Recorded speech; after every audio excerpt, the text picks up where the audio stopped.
Hi everyone, welcome to the GCC Challenge Gender webinar. Today we are talking about a topic that is very dear to my heart. We're talking about attracting and growing women in the workplace. I'm just quickly going to introduce myself before I introduce the panel. My name is Bianca Pitt. I am an organizational psychologist and I co-run two businesses. So the first is Fervor, and that really helps clients with any people challenges. And that business is 100% females. So it's 100% female founded, female led, and female operated. So you can understand why today's topic is something that is so dear to my heart. And then the second kind of business that I run is called Pulse Motivation. And essentially this is a piece of software to help businesses understand how to better motivate people. So I'm going to introduce the panel to you. As I said, today we're talking about how to attract and retain women in the workplace. So first up, we've got Akona. Give a wave, Akona, so everyone can see you. She's the Chief People and Transformation Officer at Yum Brands. She's had an illustrious career, which has included roles as the Director of Transformation and Diversity, as well as the Director of African Franchise Development at Yum. I'm sure she's got great insights to share with us today as a woman in the workplace. We've then got Jonathan, who's joining us from Dubai. He is the Regional Director at the TMF Group and is responsible for growing the business throughout the Middle East and Africa.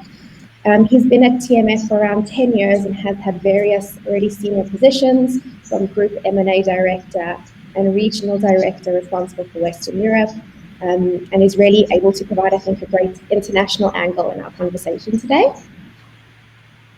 We've then got Dr. Jerry.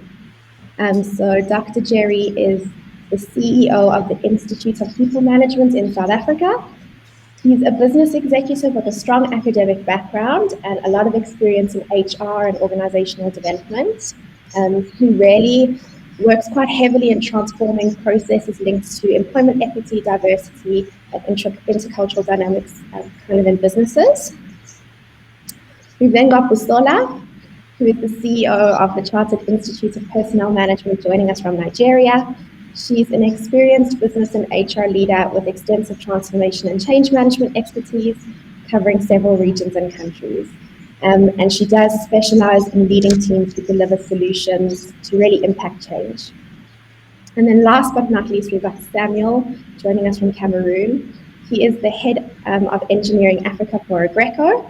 He's a chartered engineer with a wealth of experience in the energy sector, and he's passionate about diversity in the engineering sector, which I think is mostly a male-dominated industry. I'm not sure if it is or if it's making those changes, but I think historically that's the reputation that the industry has. So ready to jump right in. I think we can't talk about women without talking about the glass ceiling, which was actually first spoken about in the 1980s, but used properly in 1991 by the US Labor Department. So we're around 30 odd years after the first use of that term, and I'd be interested to hear from you, our panel, kind of in Africa, what are some of the successful initiatives that you've seen firsthand take place to break that invisible barrier for women at work? And maybe, Akona, we can start with you on that one. Yeah, thank you, Bianca, and hi, everybody. We're really looking forward to the conversation this morning. Diversity is one subject that I think I'm particularly passionate about, especially when it comes to the inclusion of women in the workplace. So, Bianca, to be honest, there's definitely been strides that have been made over the last 30 years with regards to the inclusion of women. And I think particularly in South Africa, when we look at how the Employment Equity Act of 1998 started to bring women to the forefront. And I think what it did is it actually encouraged employers by holding them accountable to, number one, set targets for the inclusion of women, so tangible targets that they could then hold themselves accountable for, but also drove different behaviors in the workplace, right? That now that we've got the black and white targets, how do we actually make sure we create environments that are conducive for women to thrive? And I think for me, the constant monitoring by the Department of Labor has definitely changed how employers look at including women in the workplace. Now, do we still have massive opportunities to drive the agenda? Absolutely. But I think we definitely are off on a good start. But it's taken long, it's taking time. It's a project that I think is going to be ongoing, but definitely there have been strides that have been made just by the introduction of the particular act. Can I jump in real quick on that? And thanks very much for that, Akuna. I'll talk about two things. One is the blockers in our own minds. So, yes, indeed, the glass ceiling is real, it's out there. But I think there's still a number of us or a number of people that, in their own minds, even where there are opportunities for advancement, they see blockers. And it's important for each person to deal with those blockers themselves and go for what they want. Try first before giving up on it. So that's really important. The second thing I'll say has really helped in Africa. I think it's really critical that the government, as the largest employer of labor in many, many countries, appoints women into top government slots. And, that visibility that you have from women being in top government positions, it creates a sense of this is possible, this is doable. These people become visible role models, they become advocates, and they build experiences that they can use to encourage and motivate other women, down even to the youngest children in primary school, the youngest girls. And let me mention people like, okay, Kamala Harris in America, everybody was happy about that. And in Nigeria, Ngozi Okonjo-Iweala, who is now the Director General of the World Trade Organization. We can mention Senegal's Fatma Samoura, who's been serving as FIFA Secretary General, Nobel Prize nominee Obiageli Ezekwesili, who's another Nigerian. She was Education Minister in Nigeria and Vice President of the World Bank's Africa Division. Now, when other women, maybe middle of the pipeline or early career, or even those still in university and in secondary schools and even primary schools, see these women in government, which is really, really achievement in the minds of many, I think that creates a sense of this is totally possible. I can be that woman. I think it's really important. Thank you. Bianca, I think that's such an important point. Role models are just critical in encouraging and in making people believe that they can do it, because there is nothing like self-doubt that destroys totally. So what Busola is saying is so critical. First, we must liberate ourselves, of course, but you may, as you do that, as you think, I can do this, but you will certainly find barriers. And luckily, I think those are being whittled. But as we have seen around the world, I mean, some of the stuff that happens behind closed doors, what happens to women behind those, the criticism that they get, or just the demeaning that sometimes happen. I mean, I was reading, I actually shared it with Tony. I was reading this thing that came out of People Management magazine up in the UK, where a lady goes on maternity leave. And before that happens, you have a bunch of men discussing her, some discussing the fact that how much weight would she have gained when she comes to, debating that and taking a wager. It's attitude. So that's one thing that I think in South Africa, because our constitution is very clear. And Akona referred to the Employment Equity Act, which is clear. Chapter 2 of that act just says there will be no discrimination of any sort. And when those things are emphasized and you have champions, you have people who are going to do that. So that has been progress, where you have instruments, legal instruments that say certain things are not supposed to happen in the workplace. But people's attitudes and their culture will make it happen. So you need almost a policeman or a police officer to make sure that there is monitoring that goes on to see that when those things happen, they are called to order. Thank you. I think, sorry, I interrupted anyone, but I think Dr. Jerry, just on those points, started reading a good book called Something Redefined, and it says that women and girls are taught from a young age that they're ornaments to be looked at, and that's why those comments around what will a woman look like when she gets back from maternity leave, it's almost like ingrained in our culture, both men and women alike, that women are ornaments to be looked at instead of people who obviously add value in the workplace. And that's why I think it's also so important to replicate having senior female leaders in business as well. I think that, another point there is, as an employer, you need to recognize the value that having women in senior positions can add to your organization.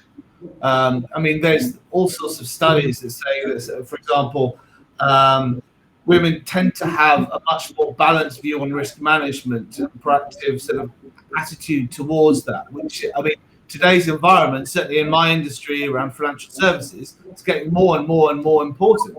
So acknowledging that and acknowledging that you want the people who are going to excel in those positions in your organization, in senior positions, I think is an important step.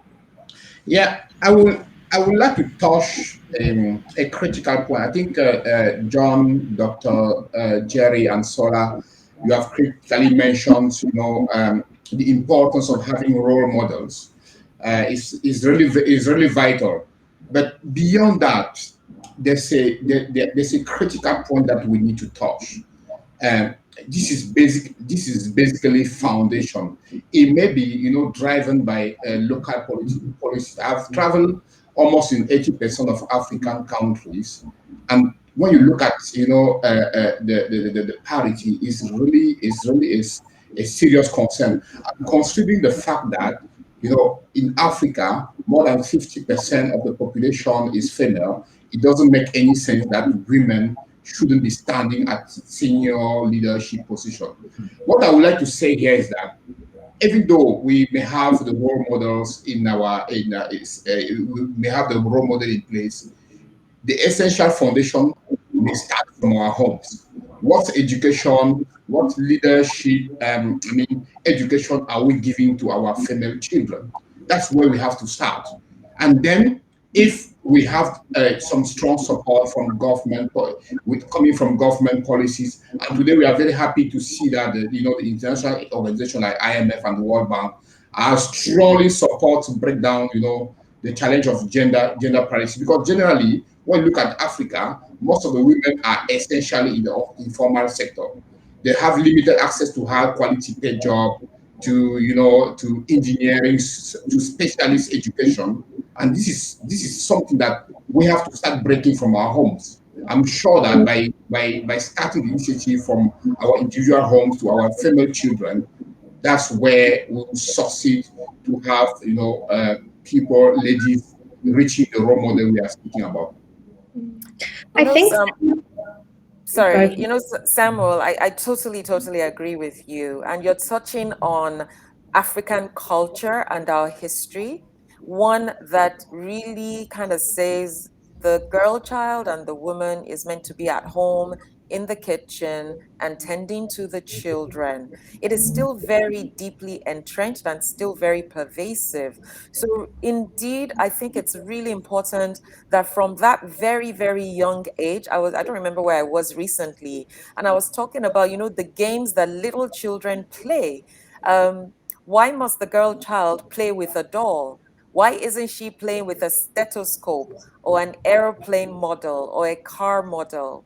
And start, having those discussions about, oh, this is how you make a car. This is how an aeroplane flies, such that the mind is open from that very young age, and they start to see the possibilities that the entire world of work has to offer them. And they might choose to become a pilot or an astronaut, not, a chef in the kitchen or a nurse, which is traditional. So absolutely, I think that there's a big piece for culture to play. And like you're also saying, I think, governments actually need to pay attention. Like in 2012, I believe the European Union they were playing with, and I think it was very serious conversation. I think it probably became law, regulation, that all boards of companies in Europe must have 40% female representation by a certain year. That was being discussed in 2012. I didn't quite follow. I don't know if it has become regulation, but I know at that time, Germany, for example, if I remember correctly, was already there. So countries in Africa as well need to put in place those kinds of targets, aspirational targets, and then do everything around people, structure, systems, leadership, culture, process, to make sure that there is the opportunity for free flow for our girl child from being born through to the earlier stages of education, through to tertiary education, and even skills acquisition programs into government positions and into high level positions in different organizations. I think all of those are very important. Thanks for that, Samuel. Really good points. Yeah. I think a lot of you have touched on kind of some of the barriers that still exist in women advancing in the workplace. And it's interesting, you know, Google's predictive text. So you start writing a sentence, then Google finishes it for you. That predictive text is based on most popular searches kind of that I've done worldwide. And before this, I just, out of interest sake, typed in barriers for women and kind of left Google's predictive text to see what came up.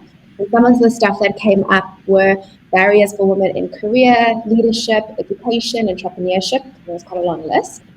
And then I thought I'd type in barriers for males or barriers for men. And I got only 2 suggestions. So the first was barriers to wellness for males and females. And the second, what are gender barriers? So it's definitely still something that's still searched for and still something that obviously exists and is plaguing kind of companies and people. So I just wanted to kind of get your insights in terms of what are some of the barriers that you've seen exist, maybe firsthand in some of the work experience that you've had.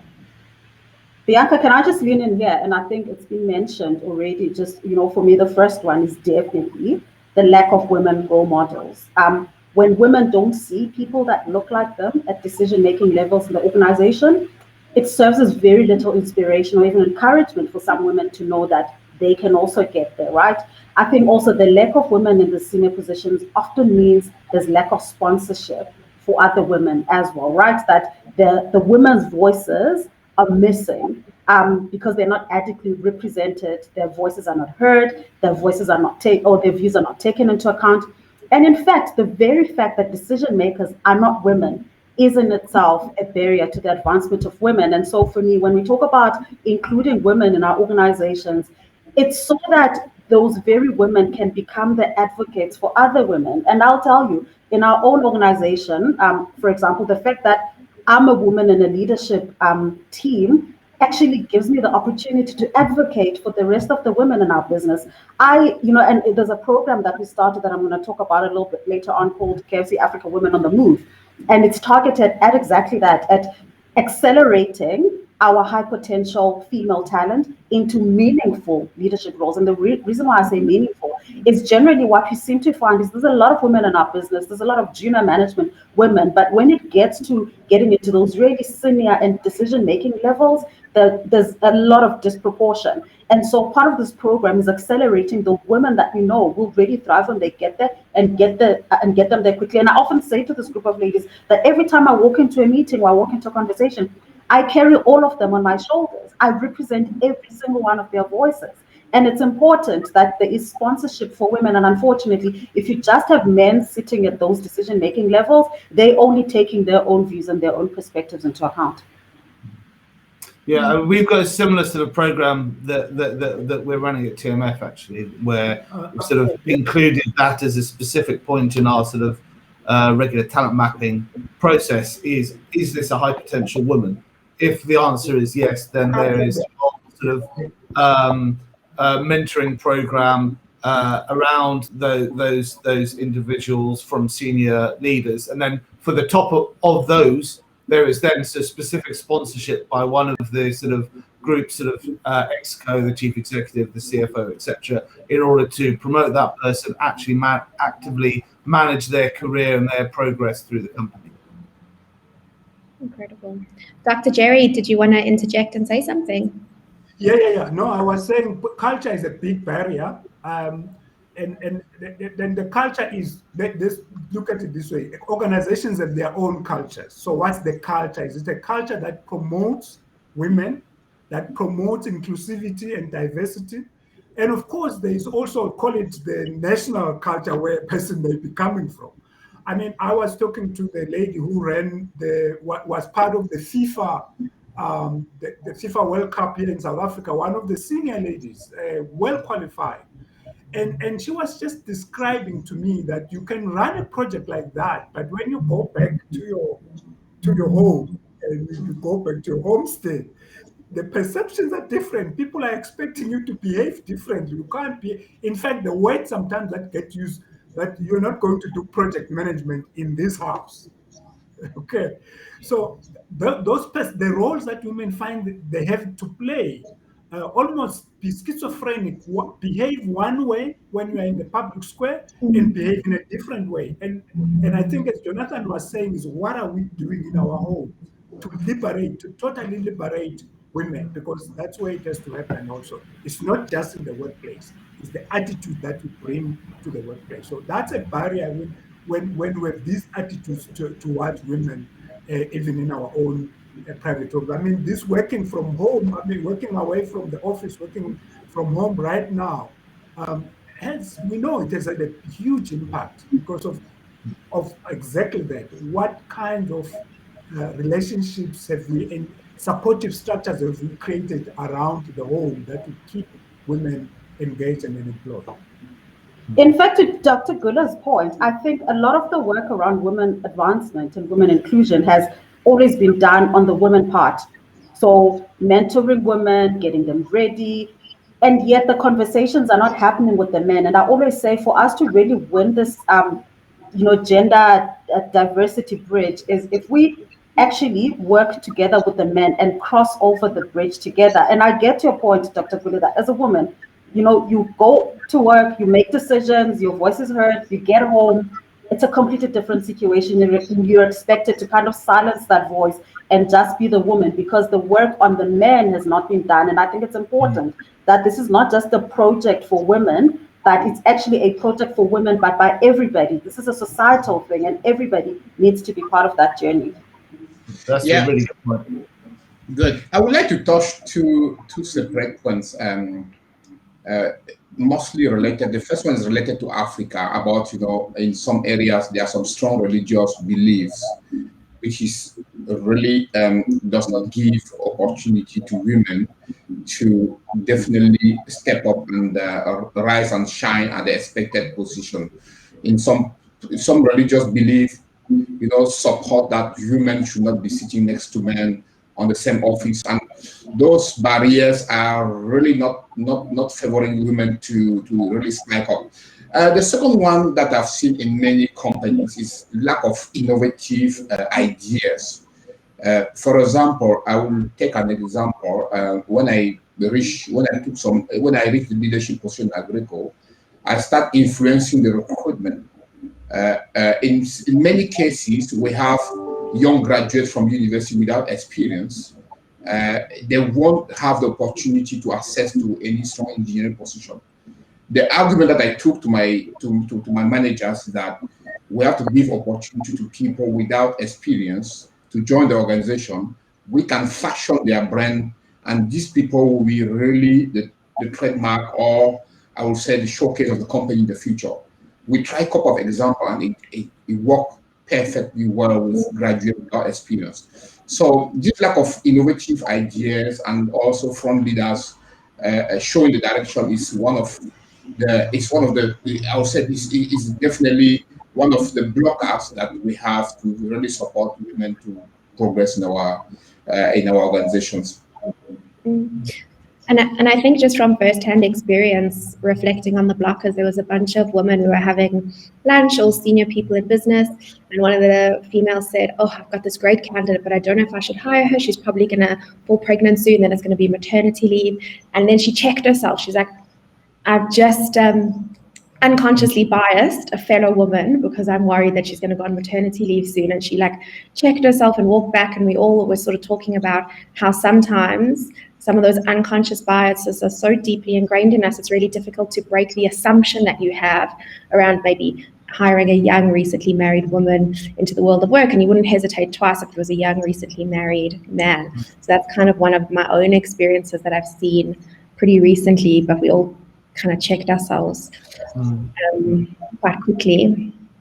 I mean, another thing I've seen actually recently, a few times, is in terms of sort of self-promotion within the organizations, that men tend to be more aggressive in their negotiating, in their self-promotion than women can be. And I think that it's up to us, and we're sort of trying to take a sort of more proactive approach to that, and to start sort of promoting, remunerating, etc., much more based on the role rather than the individual. And I think that it's starting to show some success.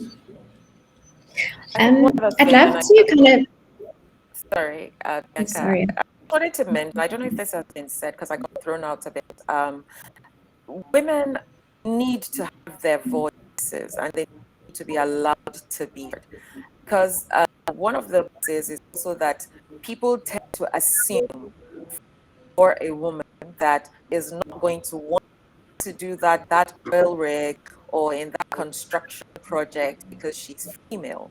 But what if that is the desire of her heart from when she was born? So it's important to allow each person express themselves and chase after their dreams.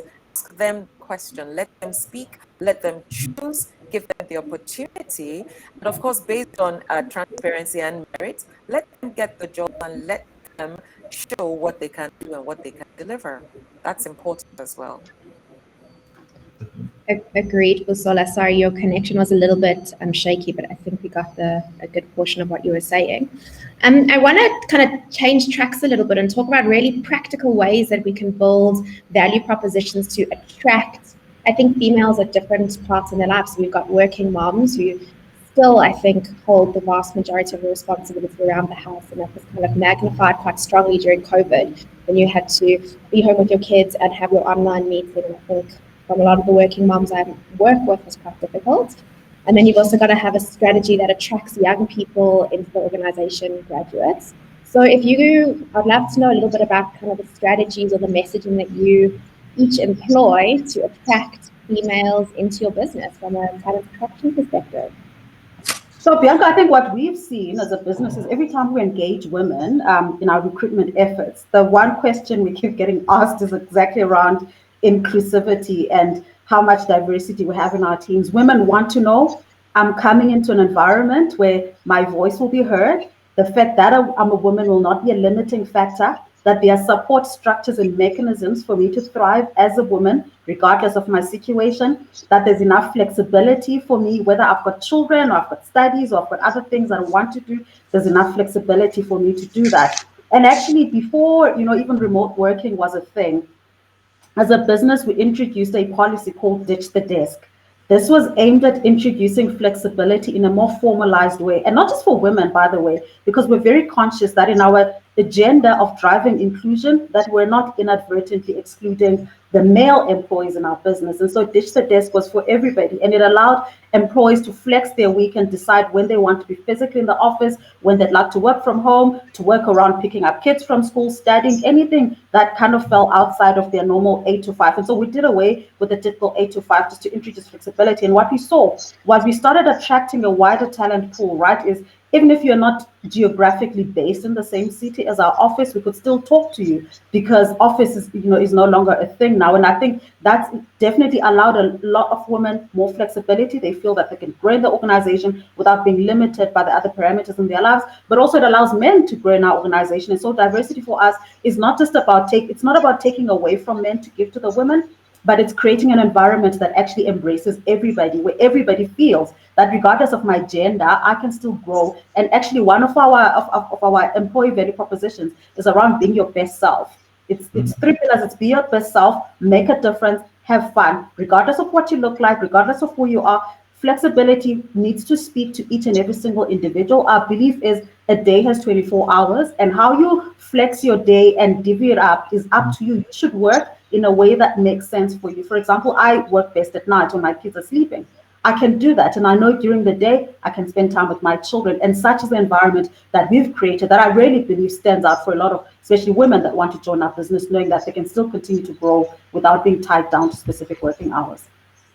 I think this has almost been a sort of positive byproduct of the COVID situation, in that companies have been forced to actually sort of employ a sort of similar situation to their working practices, and they've quickly realized that actually it doesn't make any difference.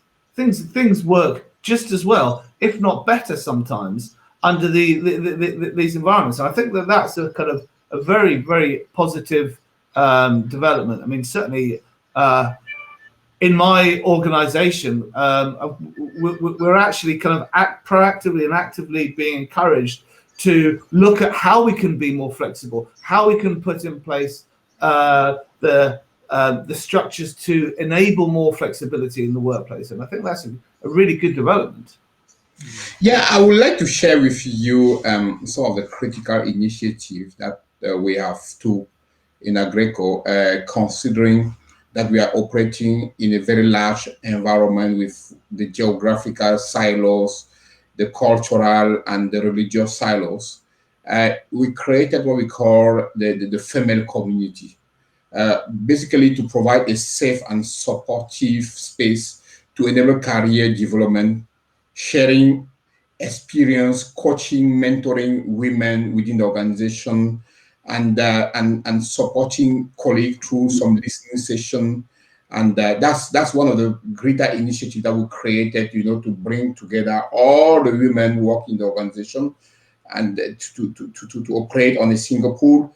And apart from that, we strongly recommend and support women. We incentivize some program like the chartered program to encourage women desire to become chartered engineers or integrated engineer to develop their skill towards that route. These are some critical initiatives that we created internally, and it's really boosted. We could see a lot of a mindset change within the women community in the working with us.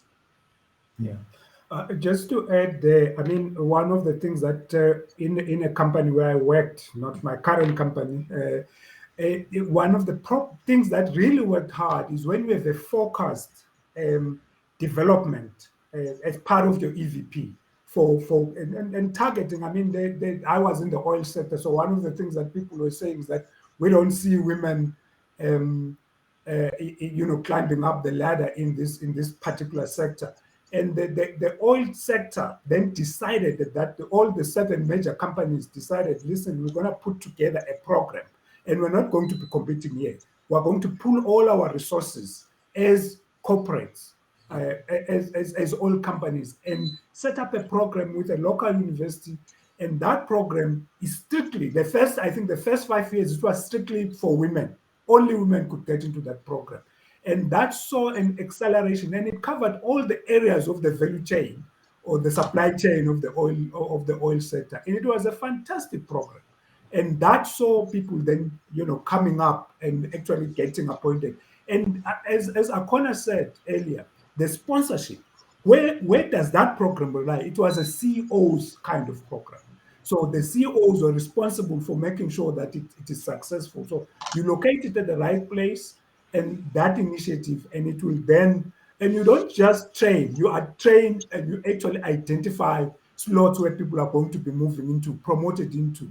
And I think that's something that really, if you have a value proposition that's clear, the succession planning is clear, and it's not just talk, it really does. I saw that for this particular industry, that did a lot of wonders. And of course, in the traditional work environment, which you may not see, also just creating opportunities for young mothers, for in fact for all women, to be able to see their kids during the workday, if possible. We talk about nurseries. If it is possible to do that, I know it's not possible for all organizations to do that, but that help to create. Companies know we can trust all, or employees know we can trust this organization. It cares about us, not just me, but about our family, my family also. It's something. When that trust develops, then you really see progress happening in an organization. Let me build on those 2 speakers. Great points. Just like many other organizations, in the COVID times, we have surveyed our staff and we've asked them what kind of work arrangements you want. Would you like flexi time, flexible? And more than 90% of the team said they don't want to work in the office 100% of the time.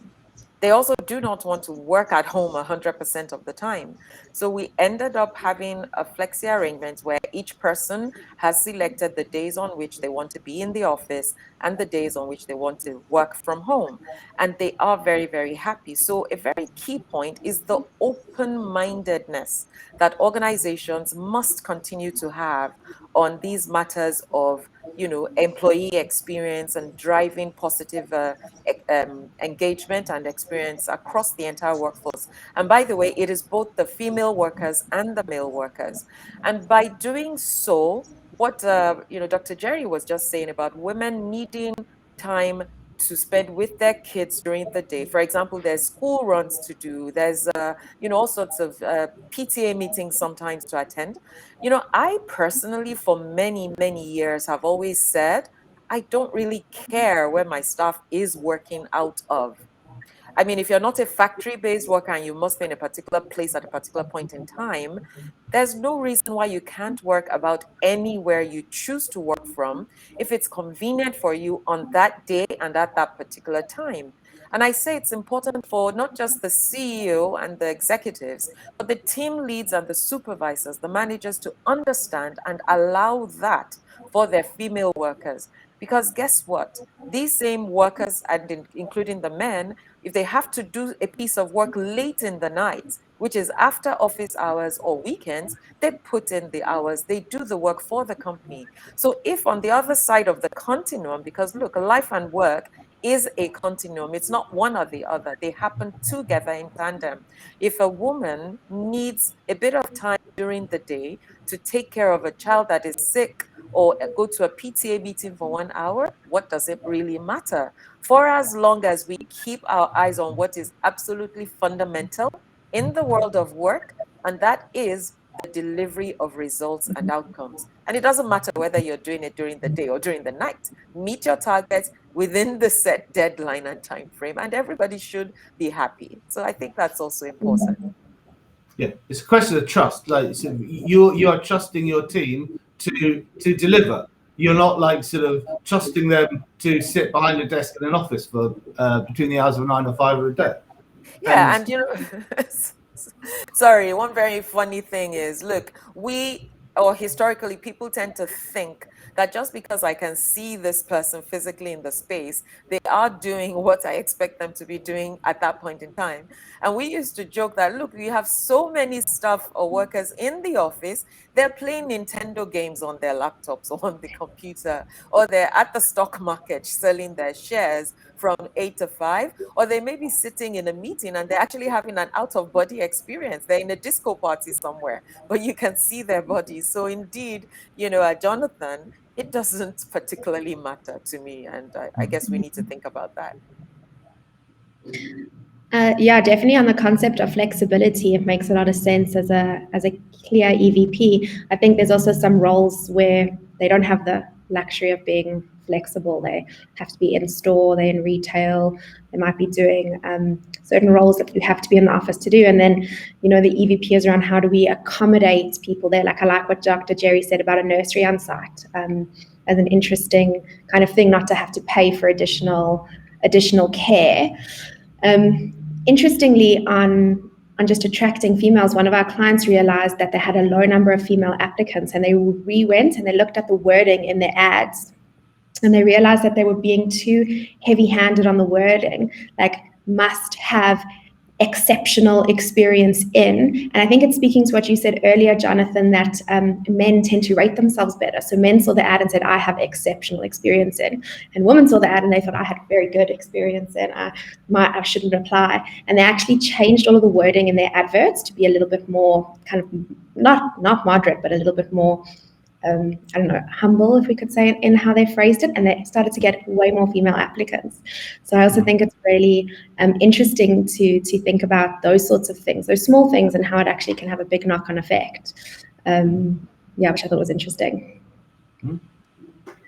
So let's talk about promoting women at work, because of course this is about attracting and promoting and growing females at work. You guys have spoken around mentorship programs and having women empowered to make decisions to actively promote females. Do you guys have any other really practical insights or experience into how you have successfully promoted females in the workplace?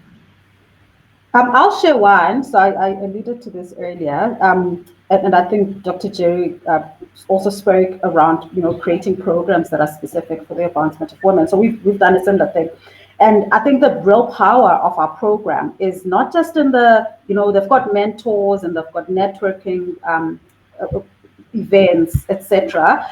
It's not just that, it's the fact that we're very intentional around, if you are in the program, there's a role that's been identified for you, or there's a development gap that's very specific that's been identified. And throughout the duration of the 12-month program, our aim is to close that gap, and our aim is to actually get you to your next role. That's success. So you were in role X, we thought you could get to role Y, but there was a gap that needed to be closed. So how do we partner up with you? Because what I've found is a lot of these programs are feel good and they're nice, and you're in the program and you get back to your day job and nothing's happened. For me, that's failure, because the whole point of curating these programs for women is so we can accelerate their development, and that needs to result in tangible results in a woman in a leadership role or having grown in the business, etc. So I think that's one way.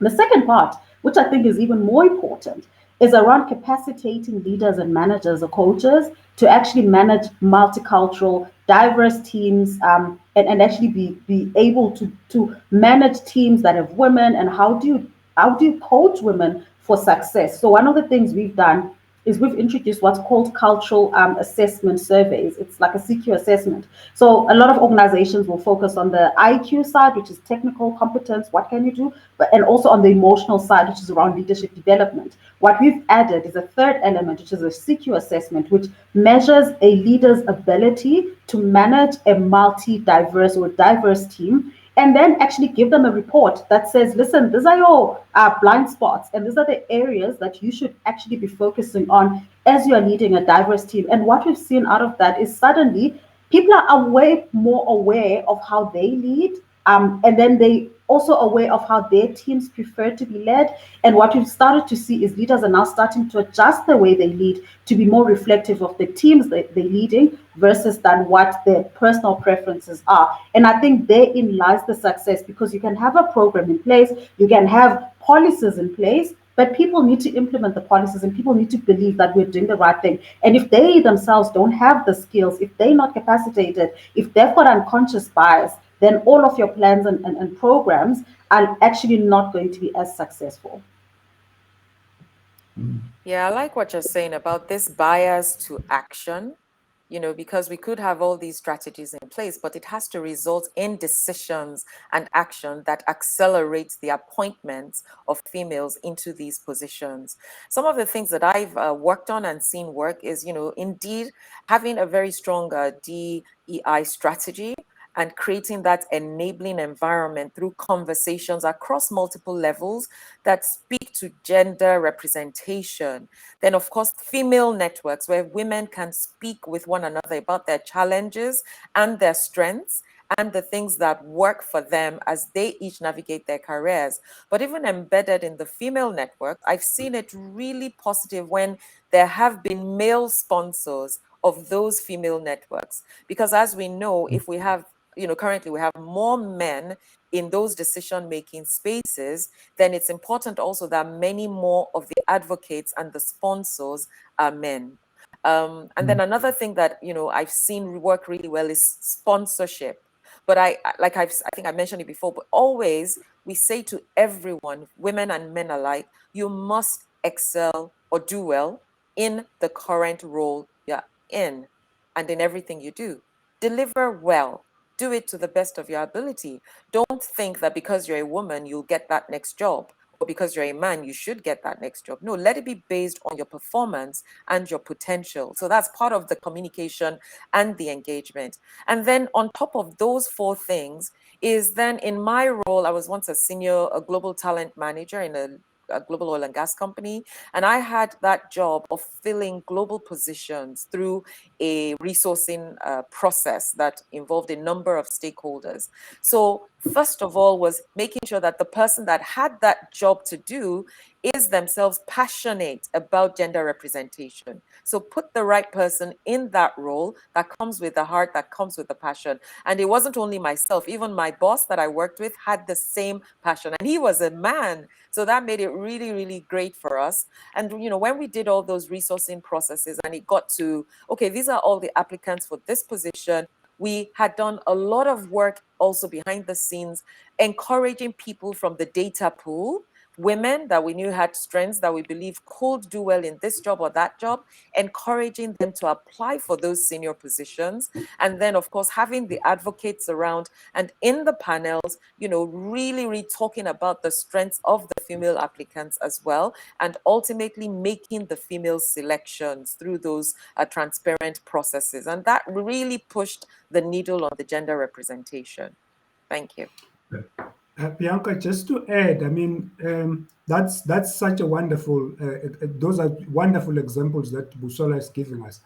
I just want to take it to the board level. I mean, because we need to see this representation everywhere. It can't just be, the lower levels. What companies must just decide. You make a decision, okay? Our decision is that we are going to be inclusive, we are going to be diverse. I worked for a company where one of the things that they say 10% of your management team, it doesn't matter where in the world. This is a global company. You must make sure that 10% is non-nationals. Okay, you also have to make sure that there are women in that management team. And that message serves better also if it comes from the board level. In South Africa, one of the things that I've been fortunate to be able to do is I'm part of a thing that works on making sure the 30% club, yeah, the 30% club, trying to get women into boards. At least 30% of board must be women. I mean, in South Africa, one more than that, one at least 50%, but in the board must be women. But I run a master class for aspirant board members. And it's been fascinating. It's all women because we know that in the JSE, the Johannesburg Stock Exchange, there are going to be 85 vacancies coming up in the next 5 years. And this particular organization then said, we need to prepare now. So that when and they come all the time, but there was just a statistic that said there will be 85% in 5 years. Make sure that you prepare people to get into that.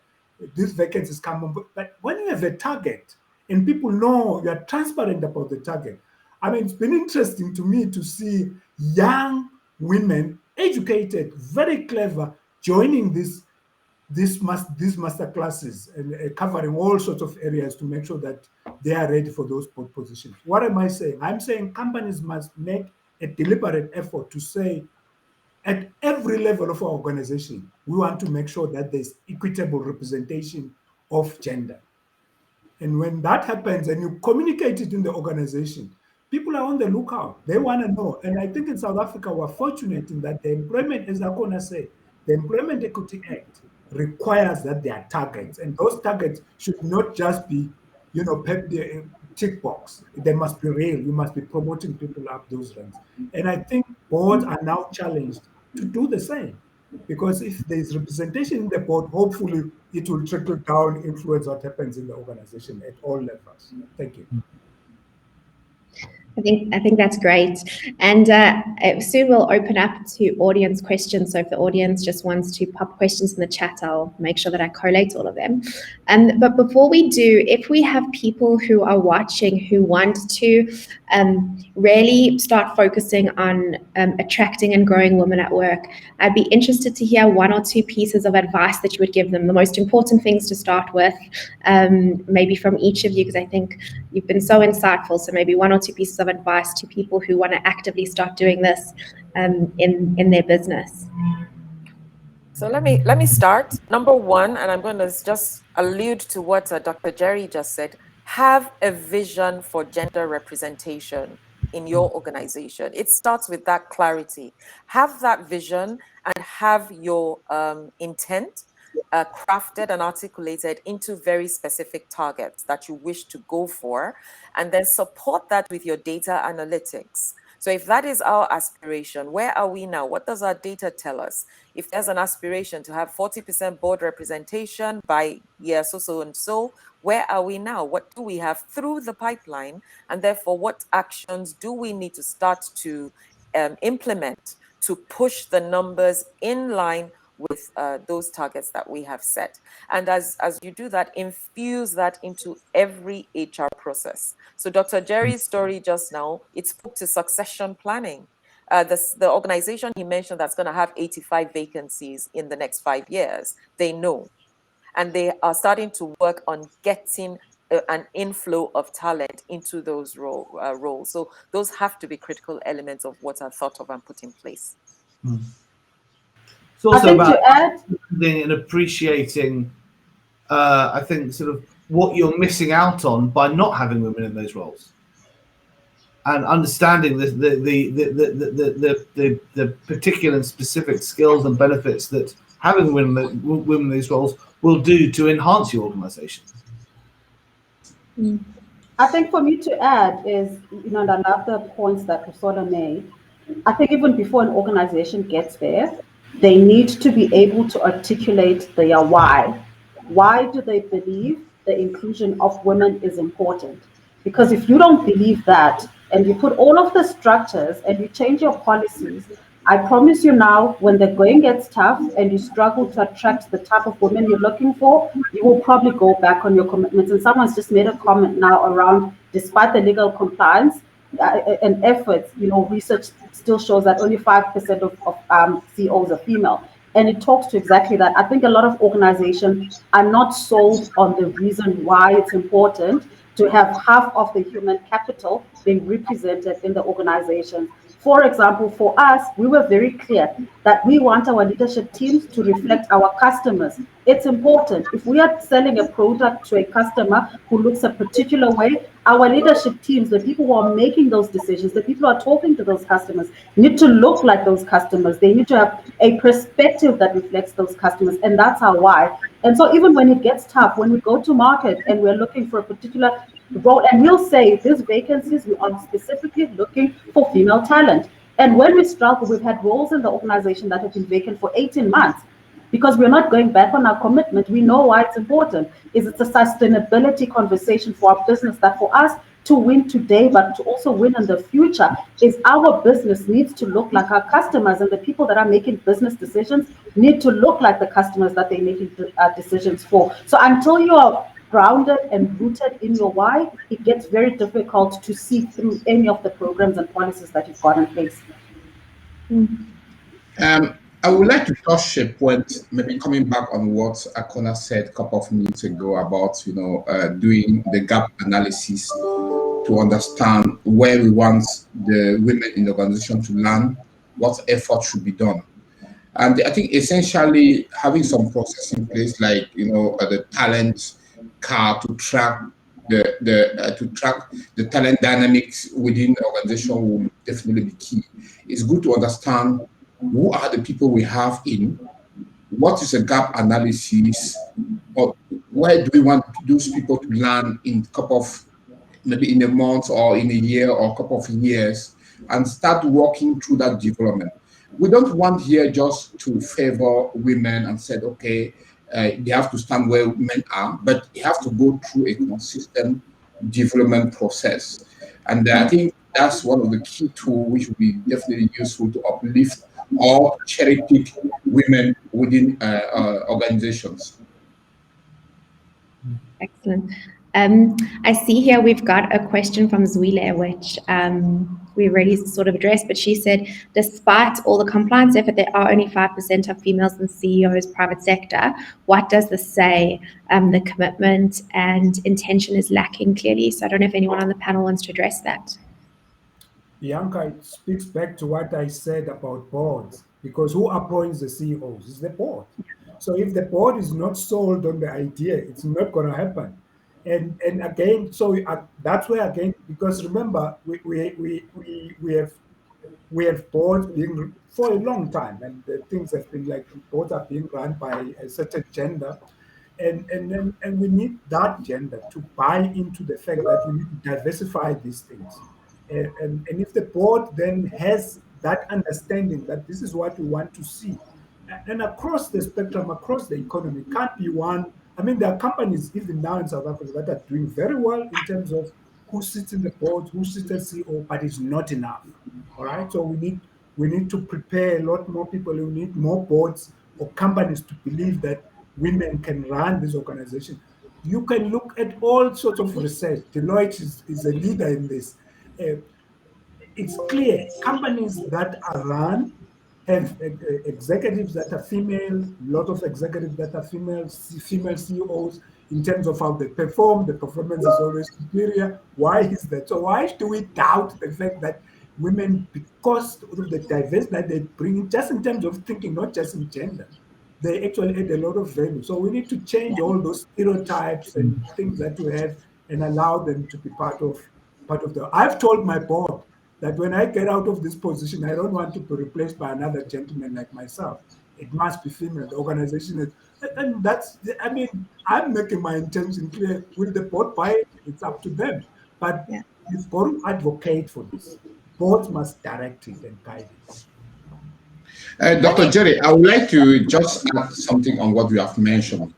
I think if you look at the profile of many organizations, if at the middle management level, you don't have a strong representative of women, what do you expect in the future? Because these people at the middle management level are expected to grow and reach the top management level and potentially move to CEO. So a consistent work has to be done at the middle management level, ensuring that most of the women have access to that level, and you see changes coming. Absolutely. I was going to build on what Dr. Jerry was saying, and now Samuel, that for an organization to deliver great at what it is set out to do, it must have alignment between 5 capability areas. And I mentioned it earlier: people, process, structure, leadership, culture. In every single one of those areas, if there is going to be success with gender representation, then the why that Arkana was talking about must be a driving force for all the work, all the decisions, all the actions that will be taken across the space. Again, it's possible to have that why, have that vision. Many organizations kind of rely on buzzwords and, the fad of the moment. They do that as well.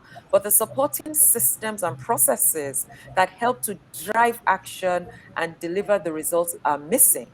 And so, to my story earlier about having the right people in those roles that will drive the action, that will deliver the gender representation outcome we seek, is very important. So we must also appoint people with DEI focus. They understand it, they have the skills, the expertise, and the passion, and of course the persistence to keep going. They have to be in those senior roles and then in the DEI specific roles in that organization.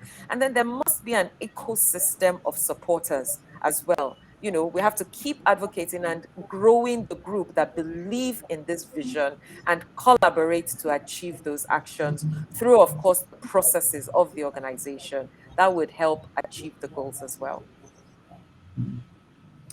Yeah, Busola, I think also really important in terms of what you were saying is to either have women or to have allies who are there asking the questions, making sure they're pushing back to say, guys, have we really thought about it? Is this really what we're going to be doing?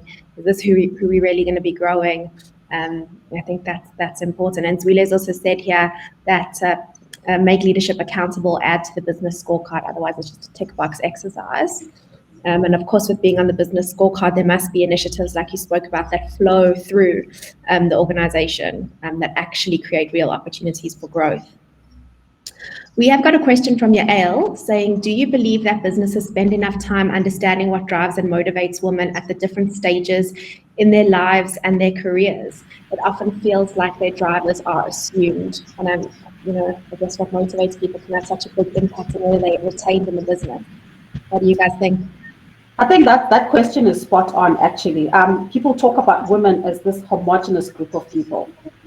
Women are going to have children, they want to spend time at home, women are going to fall pregnant, they want to know they can take maternity leave off. Actually, women are not a homogenous group of people. Women are diverse within the gender themselves, and some of them are not necessarily wanting to have children. But I think what's unique and some of the approaches that we've applied in developing even this leadership, women leadership development programs is we've actually held focus groups with the different women to hear what do you guys need?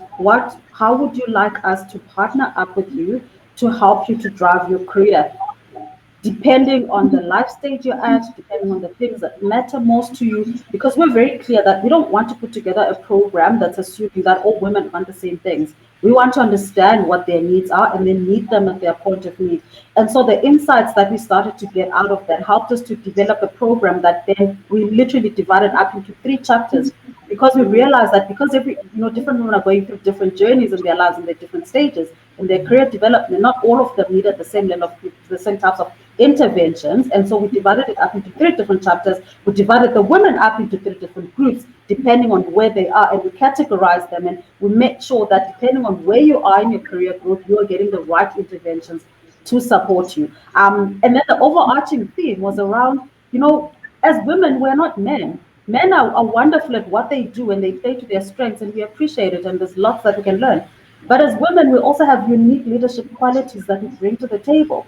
And we have innate qualities of, we are nurturing, and there's certain things that we bring, and we want to start encouraging women to play to their strengths. And it's okay to be emotional if you feel that that's uniquely you, and to actually start making women feel that it's okay to be them. You don't need to be an ice queen for you to succeed in the boardroom. You can be yourself. You can play to the woman that you are. And so the whole program is designed around understanding your life stage, understanding your career ambitions, but also playing to your unique and innate qualities as a woman.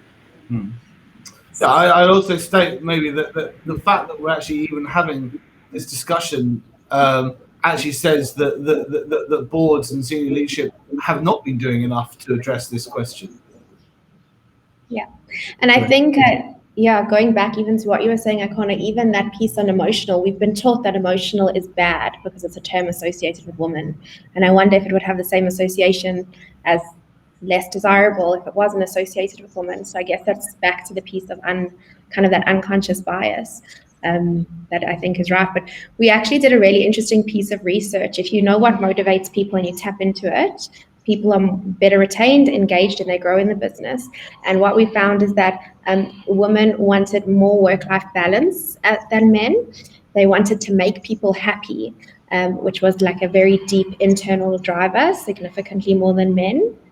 And they actually wanted career advancement, also just a little bit more than men, which we thought was really interesting, especially that desire to make people happy as one of their key innate drivers. So it is interesting if you think about that, and Akona, the program that you are doing, it sounds great. Yeah, in this digital world we're in, the whole thing around tailored, personalized experiences is a big thing.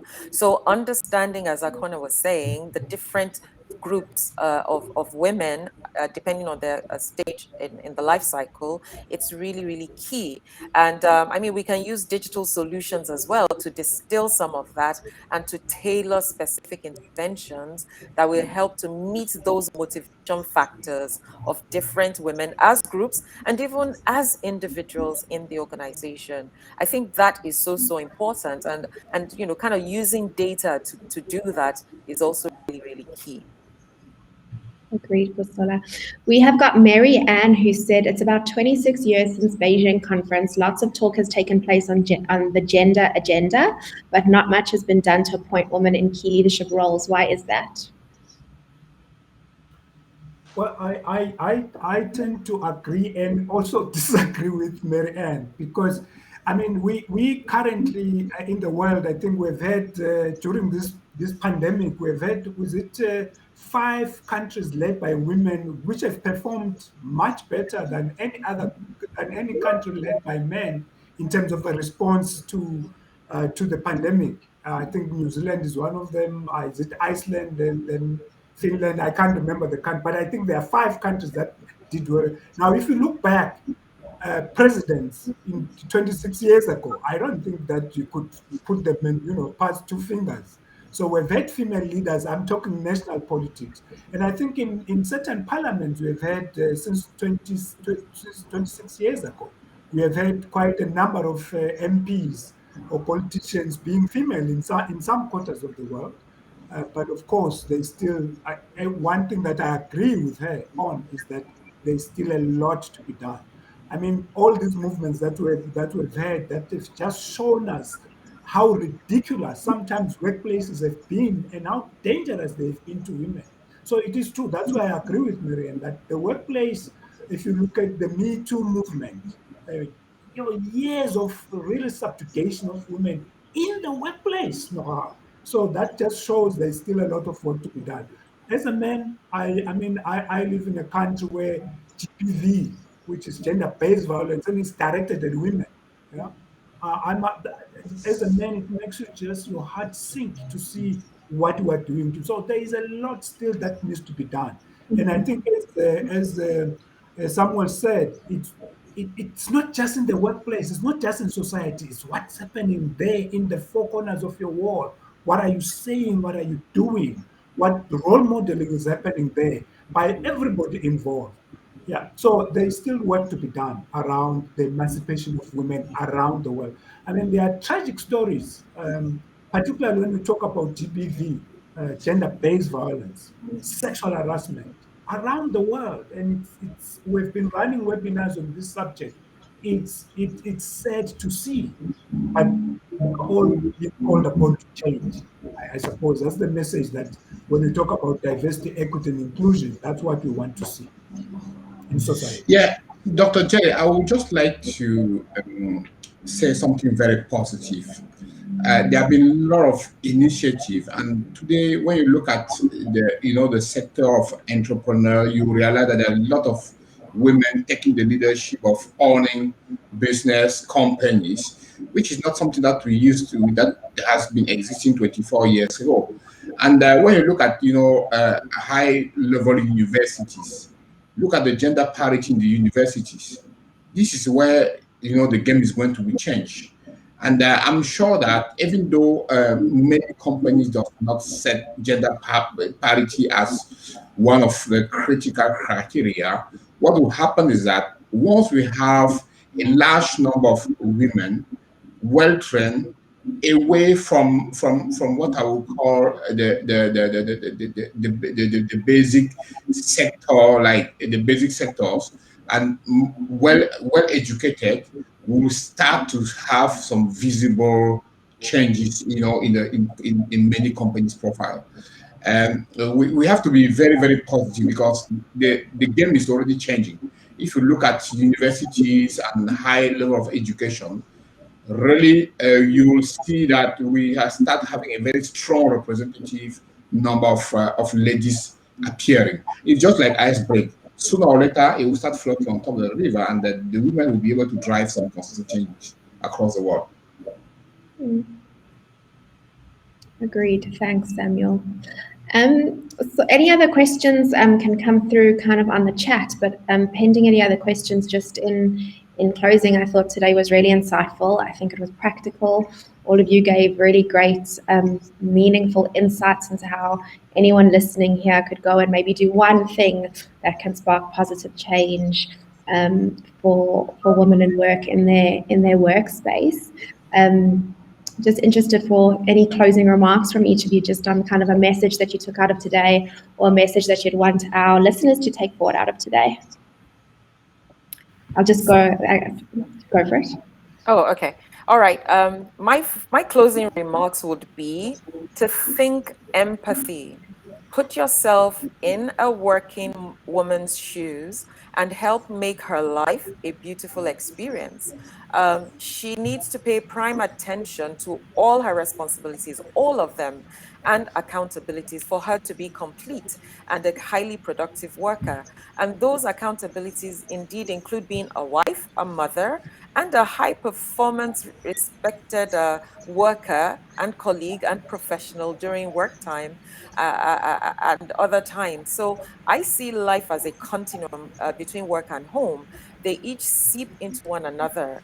And, on one hand, we don't see anything odd with being at a family event during the weekend and there's a work conversation, you get a call and it's about work. But if it then happens that I'm at work in a meeting and my child runs across the screen in a virtual meeting, then people start raising their eyeballs. I think we should relax. And like I said, you know, just have fun with it and empathize with the life of a working woman. Of course, we would all do everything possible to minimize disruption in the home work environment, but that open mind is very, very important. So my closing word to all of us, empathy, empathy, empathy. Thank you. Thanks, Priscilla. Jonathan, how about you? Well, two things. I would say, you've got to create an environment where women can excel, and you've got to create that level of flexibility, empathy, as Priscilla said, etc. And plus, but that's one thing. But as an organisation, you're never going to be really, really committed until you fundamentally understand what benefits you will get, the specific benefits of having women in those positions in senior leadership. Thanks, Jonathan. Akona?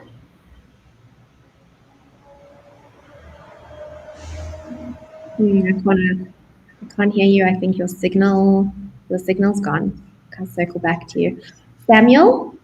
Yeah. I think as front leaders, we have to engage ourselves to create and to support innovative initiative to support, women to grow and really move to what we are expecting. This we have to we need people to own, these innovative and creative plans within the organization to get the change to happen. Thanks. And then Dr. Jerry? Yeah, I would say that the one thing that I think it is easy to do, costs no money.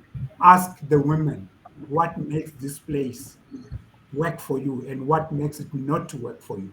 Just get their input and build on that. But of course, it goes back to what was said. What is your why?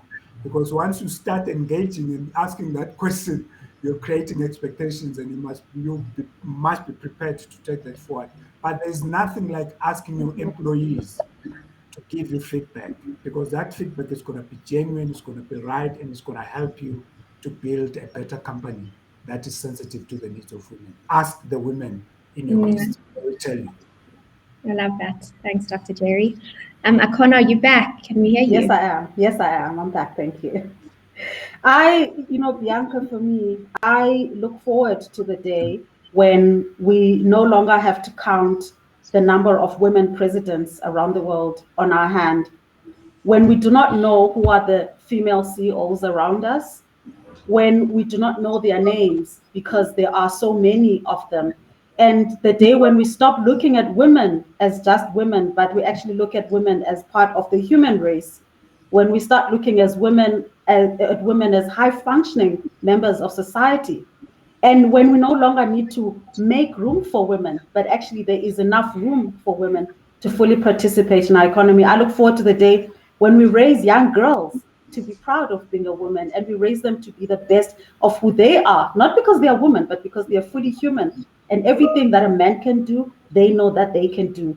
And so the reason why I do the work that I do, and I have 3 girls, is so that when they look at me, they can see me as a role model, and they can know that them being women and them being young girls is not a limiting factor, but in fact, it's all the more reason why they can be who they want to be. And so I hope that one day, truly, we will have a society where women are not just looked at for their gender, but they're looked at for their humanness. Such amazing closing remark, Akona. I'm actually glad that we left that for last. I think it's an uplifting message and a message of hope and maybe where we can be in the future. So thank you so much to the audience for watching, for the questions that came through, and to each of you on the panel. I can say that I've learned definitely something from each of you, nuggets to take away. And just thank you for your time, and thank you to GCC for setting this up for us. Thanks, guys. Bye. Thank you, everyone. Thank you, Bianca. Thank you, everyone. Bye. Thank you.